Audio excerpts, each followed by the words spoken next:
7h25, bon début de journée à tous avec Sud Radio, c'est l'heure de faire les comptes. Tout compte fait tout de suite avec vous, Éric Revel. Bonjour Éric. Benjamin, bonjour à tous. Bon, encore un grand groupe qui fait un geste non négligeable pour le pouvoir d'achat de ses salariés.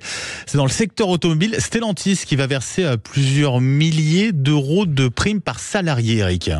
Absolument. Les grands groupes font d'énormes bénéfices. Les LVMH, le secteur bancaire, le secteur de l'automobile. Alors, ils servent, évidemment, avec ces gros bénéfices, ils servent leurs actionnaires sous forme de dividendes. Bon, c'est normal quand vous êtes actionnaire. Mais il faut le dire, et c'est pas suffisamment médiatisé, ces grands groupes qui font des gros bénéfices servent aussi leurs salariés. Ainsi, le groupe Stellantis, Benjamin, dont vous parliez, qui regroupe Peugeot, Citroën, Opel, Fiat, Alfa Romeo et j'oublie plein de marques. Ce groupe Stellantis, dirigé par le Français Carlos Tavares, il affiche 19 milliards d'euros de bénéfices. Vous imaginez, 19 milliards. Il va reverser 2 milliards d'euros sous forme de primes à ses 242 000 salariés dans le monde. Ça fait plus de 4 000 euros en moyenne par salarié de primes annuelles. C'est tout simplement un record. Voilà du concret pour le pouvoir d'achat. Alors d'accord Éric, mais là on parle de primes, partage de la valeur. Il ne s'agit pas d'augmentation de salaire qui aurait pour le coup compté pour le calcul de la retraite.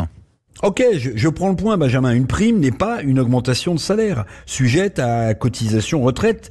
Vous avez tout à fait raison, je suis donc d'accord. Mais une augmentation de salaire du niveau de la prime dont je viens de parler, là, plus de 4 000 euros de prime, n'aurait aucun sens. Une augmentation de salaire de 4 000 euros, ça n'existe pas. Chacun le comprend facilement. Alors, la prime de ces grands groupes multinationaux, pour nombre de salariés appartenant aux classes moyennes, ces primes, c'est la juste redistribution normale de la création de valeur dont sont responsables tous les salariés d'une entreprise.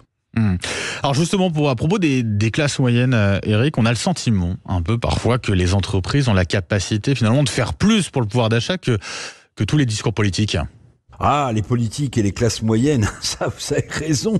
L'affaire est presque aussi ancienne que la politique elle-même. Alors, le dernier en date à en parler, oui, c'est Gabriel Attal. Depuis ses premiers postes ministériels, le Premier ministre a fait des classes moyennes sa grande priorité. C'est la priorité des priorités. Mais, n'en déplaise à la classe politique, n'en déplaise au Premier ministre, les entreprises, finalement, font plus pour le pouvoir d'achat des salariés que tous les discours politiques réunis.